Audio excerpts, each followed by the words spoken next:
Here's an interesting story of Coca Cola versus Pepsi.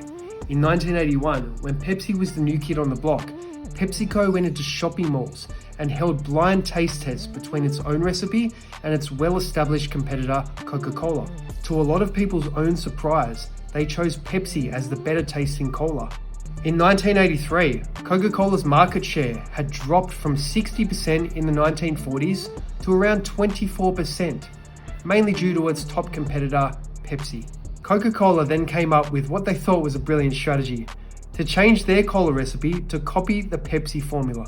This caused an uproar and they received tens of thousands of letters and calls on their hotline from avid Coca-Cola consumers complaining and demanding that the recipe be changed back. Pepsi completely took advantage of this situation, running ads showing a first-time Pepsi drinker saying, "Now I know why Coke did it." Wait, it gets worse.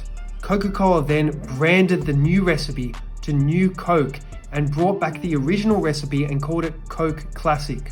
This caused huge debate between Coca-Cola consumers, and instead of it being Coke fans versus Pepsi fans, what they did was create a situation where it was New Coke fans versus Coke Classic fans. Coca-Cola tried all they could to recover from this, even rebranding the New Coke to Coke 2. And in July 2002, they eventually had to completely remove this very unpopular version of Coke. Fast forward to 2024, Coca-Cola has a net worth of around $275 billion, and PepsiCo, not too far behind, has a net worth of $235 billion. Two things we can learn from this story. You can be the underdog and be competing against a very well-established competitor, and if you do your branding and advertising the right way, you can win a serious amount of market share.